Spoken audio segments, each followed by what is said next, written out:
राधे बंधु, इस वीडियो में आपको एकादशी व्रत की कथा, आरती और थोड़ा सा जाप सुनने को मिलेगा। 6 फरवरी को है शर्तिला एकादशी। शर्तिला एकादशी का पारण कब करें उसकी वीडियो में डिस्क्रिप्शन बॉक्स में डाल दूंगी, उसमें देख लीजिए आप। एक समय दालभ्य ऋषि ने पुलस्त्य ऋषि से पूछा कि हे महाराज, पृथ्वी लोक में मनुष्य ब्रह्म हत्या आदि महान पाप करते हैं, पराई धन की चोरी तथा दूसरों की उन्नति देखकर ईर्ष्या करते हैं, सामने अनेक प्रकार के व्यसनों में फंसे रहते हैं, फिर भी नरक प्राप्त नहीं होता, इसका क्या कारण है?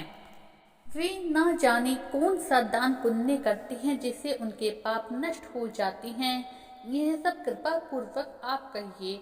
पुलस्त्य मुनि कहने लगे, हे महाभाग, आपने मुझसे अत्यंत गंभीर प्रश्न पूछा है।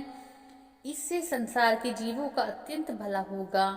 इस भेद को ब्रह्मा, विष्णु, रुद्र और इंद्र आदि भी नहीं जानते, परंतु आपको यह गुप्त तत्व मैं अवश्य ही बताऊंगा।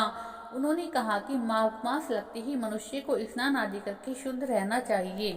इंद्रियों को वश में कर काम, क्रोध, लोभ, मोह, अहंकार, ईर्ष्या तथा द्वेष आदि त्याग कर भगवान का स्मरण करना चाहिए। पुष्य नक्षत्र में गोबर, कपास, तिल को मिलाकर उनके कंडे बनाने चाहिए। उन कंडों से 108 बार हवन करना चाहिए।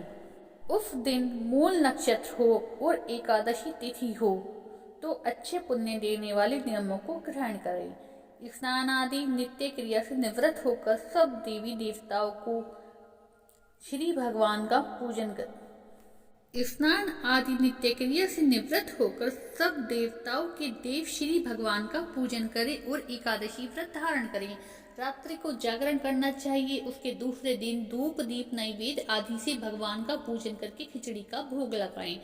तत्पश्चात पीठा, नारियल, सीताफल या सुपारी का अर्घ्य देकर स्तुति करनी चाहिए।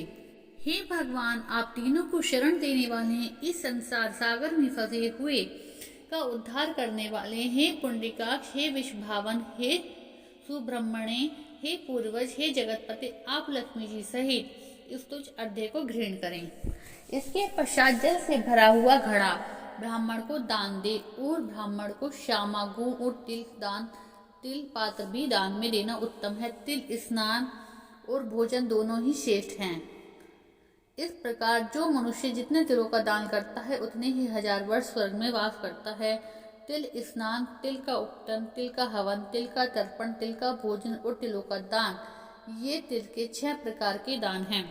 इसके प्रयोग के कारण शर्तिला एकादशी कहलाती है। इस व्रत के करने से अनेक प्रकार के पाप नष्ट हो जाते हैं। इतना कहकर पुलस्त्य ऋषि कहने लगे, अब मैं तुमसे इस एकादशी व्रत की कथा कहता हूँ।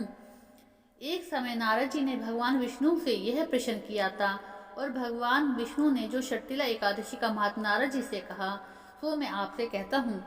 भगवान ने नारद जी से कहा कि हे नारद, मैं तुमसे सत्य घटना कहता हूँ, ध्यान पूर्वक सुनो। प्राचीन काल में मृत्यु लोक में एक ब्रह्माणी रहती थी। वह सदैव व्रत किया करती थी। एक समय वह 1 मास तक व्रत करती रही। इससे उसका शरीर अत्यंत दुर्बल हो गया। यद्यपि वह अत्यंत बुद्धिमान थी, तथापि उसने कभी देवताओं या ब्राह्मणों के निमित्त अन्न या धन का दान नहीं किया था। इसलिए मैंने सोचा कि ब्रह्माणी ने व्रत आदि करके अपना शरीर तो शुद्ध कर लिया है, अब मैं इसे विष्णुलोक तो दे दूंगा, परंतु इसने कुछ अन्न और धन का दान नहीं किया, इसलिए इसकी तृप्ति होना कठिन है। भगवान ने आगे कहा, ऐसा सोचकर मैं भिखारी के वेश में मृत्युलोक में उस ब्रह्माणी के पास गया और भिक्षा मांगी। वे ब्रह्माणी बोली, महाराज किस लिए आए हैं? मैंने कहा, मुझे भिक्षा चाहिए। इस पर उसने एक मिट्टी का ढेला मेरे भिक्षा पात्र में डाल दिया। मैं उसे लेकर स्वर्गलोक में आ गया। कुछ समय बाद ब्रह्माणी भी शरीर त्याग कर स्वर्ग में आ गई। उस ब्रह्माणी को मिट्टी का दान करने से स्वर्ग में सुंदर महल तो मिल गया, परंतु उसने अपने घर से अन्न आदि सारी सामग्रियों का कुछ दान नहीं किया था, इसलिए उसने अपने महल को अन्न आदि से शून्य पाया। घबरा कर वे मेरे पास आई और कहने लगी कि भगवान, मैंने तो आपके व्रत आदि करके पूजा किया, फिर भी मेरा घर अन्न आदि सब वस्तु से शून्य है, इसका क्या कारण है? इस पर मैंने कहा, पहले तुम अपने घर को जाओ, देव स्त्री तुम्हारे पास आएंगी, पहले उनसे शर्तिला एकादशी का पुण्य और विधि सुन लेना, तब द्वार खोलना। मेरे ऐसे वचन सुनकर वह अपने घर गई। जब देव स्त्रियां आई तो उसने द्वार खोला और कहा, बोलो ब्रह्माणी, आप मुझे देखने आई हैं?